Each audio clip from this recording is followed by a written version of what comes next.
কি অবস্থা ভাই ব্রাদার? অবস্থাটা কি বলেন দে? বন্ধু ফোন দিয়ে বলতে আছে, বন্ধু রিক্স লই আলামু, ঠিক আছে, তোমাদের হেল্প দরকার। আমি তো অবাক, কি রিক্স লইবে, সেখানে আমাদের কি হেল্প দরকার? তো বলতে আছে শীত তো চলে আইছে, বিয়ে শাদী তো কপালে নাই, ফ্যামিলিতে যেভাবে হোক ইঙ্গিত মিঙ্গিত দিয়ে জানাইলাম, কিন্তু কোনোভাবে তারা নাড়া দিতে আছে না। কইতেছে তোমার টাকা পয়সা ভালো ইনকাম করতে হবে, কারণ এখন গো টাকা পয়সা স্যার কোনো খাওয়ান নাই। তো আমি কিন্তু এখন উপায় কি? তোর তো গার্লফ্রেন্ডও নাই, প্রেম টেমন তো খরচ না, তাহলে উপায়টা কি? তো উপায় একটা বাইর করতে হইবে। সেটা যেভাবেই হোক, আমি চিন্তা ভাবনা করছি তোমরা হেল্প করবা কিনা। আমাকে আগে বিষয়টা বল, তারপর আমরা হেল্প করি কিনা সেটা আমরা দেখা যাবে, ঠিক আছে?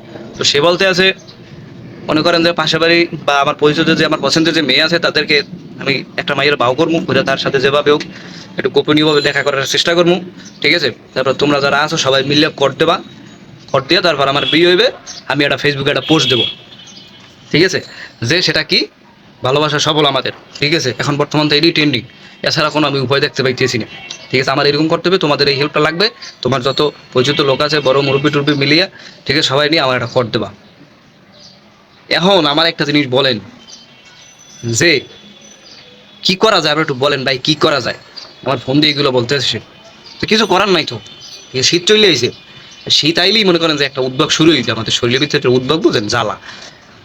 কারণ বলতে আছে আমার যেভাবে পূর্ণতা, ভালোবাসার পূর্ণতা পাইতে হবে। কেন? কারণ এটাই তো একটা ট্রেন্ডিং। হ্যাঁ, এই ট্রেন্ডিংটা যদি আমরা কাজে না লাগাইতে পারি, তাহলে কি উপায়টা কি, আমরা কি করতে পারবো, কি হবে আমাদের দ্বারা? বলেন দি, কি একটা শিবের মধ্যে পড়ে গেলাম না? হুম ওই মনে করেন যে বিয়ে করবে, এখন ওই নিজেই ইচ্ছে কট খাইতে চায়। জীবনের এই প্রথম আমি শুনলাম যে নিজের ইচ্ছায় মানুষ কট খাইতে চায়। জীবনে শুনছি বন্ধু বান্ধব নিয়ে যায়, দেখা করতে নিয়ে যায়, যাতে কোনো সমস্যা হলে সেটা থেকে তারা তাকে বের করে আনতে পারে বা সেফলিভাবে দেখা সাক্ষাৎ করতে পারে। শুনছেন না? আপনারাও শুনছেন? হ্যাঁ, আমাদের সাথে এরকম ঘটছে। হ্যাঁ, এখন সে আমারে ফোন দিয়ে এরকম কথা বলতেছে, আমার একটা চিন্তা ধরে গেছেন, কি করতাম আমি বলেন দি? বলতেছে শীতাই চলে আছে, সময় করার জন্য বেশি, তুমি যা খুশি তাড়াতাড়ি করো। হুম কি করতাম বলেন তো, একটু কি করতাম আমি? করার কি আছে এখানে? হ্যাঁ বন্ধু, তুমি যে কথাগুলো বলছো এটা খারাপ না, ভালো। তোমার ট্রেন্ডিং এর দিকে যাওয়ার দরকার নাই, তোমার ফ্যামিলির আমরা বুঝাবো, যেভাবে একটু বুঝাবো, তোমাকে বিয়ের একটা ব্যবস্থা করে দেবো, টেনশন করো না। আহ, ওরা ইনোসেন্ট ছেলে, কোথায় যাবো আরে নিয়ে আমরা আসলে? না, ট্রেন্ডিং চলতে আছে, কিছু করার নাই। মনে করেন যে দেখা করতে যাই কট খাইছে, বা পরকীয়া করতে যাই কট খাইছে, এদের মনে করেন যে সে ভালোবাসার পূর্ণতা বললে প্রকাশ করে দেয়।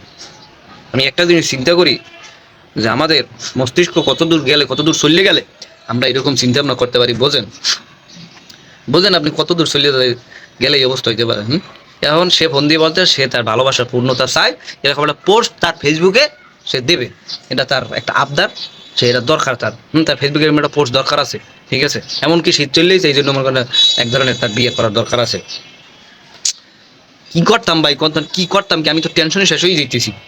উপায় কি, আমার একটা উপায় বলেন, উপায় বলেন, কি করা যায়? হ্যাঁ রে, জীবন যে বাচ্চা থাকলে যদি আল্লাহ হায়াতে বাঁচাই রে, কত কি যে দেখবো বা দেখার বাকি আছে, একমাত্র উপরওয়ালা ছাড়া কেউ জানে না।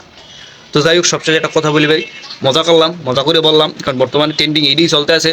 আপনার যদি মনে করেন বিয়ে করার ইচ্ছা থাকে, ঠিক আছে, তাহলে এই ট্রেন্ডিং না আপনি ফলো করতে পারেন, ঠিক আছে? এতক্ষণ যা বলছি সব ফাও কথা, কোনো কাজে আসতেছে না, ওগুলো আসবে না, সব ফাও কথা, বানাই নিয়ে কথা বলেন। আপনার যদি বিয়ে করতে মনে চায়, কারোর পছন্দ হয়, ফ্যামিলি মানতে আছে না, তো এই ট্রেন্ডিং কাজে লাগাই দেন। ট্রেনিং এর কাজে কাজে লাগাই দেন, এতক্ষণ যে কথাগুলো বললাম, যেভাবে বুদ্ধিগুলো সাজাইলাম, এগুলো কাজে লাগাই দেন। বিয়ে হয়ে যাবে ইনশাল্লাহ, আপনার বিয়ে হয়ে যাবে। আমার একটা দাওয়াত দিন ভাই, আমার মনে করে বিয়ের দাওয়াত খাওয়া খুবই পছন্দ, পছন্দ করি, বেশি খাই এমন না, বেশি খাবো না, টেনশন নেই, কিন্তু বিয়ের দাওয়াত খাওয়াটা খুব পছন্দ। আমারও দাওয়াত দেন, আমিও খাই, আমিও ভালো থাই, আপনিও ভালো থাকেন। আল্লাহ হাফেজ, ভালো লাগলে লাইক কমেন্ট শেয়ার। যারা ফলো করেন, ফেসবুক থেকে দেখতেছেন ফলো করেন, ইউটিউব থেকে দেখতেছেন তারা সাবস্ক্রাইব করেন, ঠিক আছে? আপনারও এই কথা শোনার পর, এই কথা বলার পর যদি আপনার পিঠে, আমার ফ্যামিলি, আপনার ফ্যামিলি থেকে আপনার পিঠে জোতা ওড়ে, আমি কোনোভাবে দায়ী না।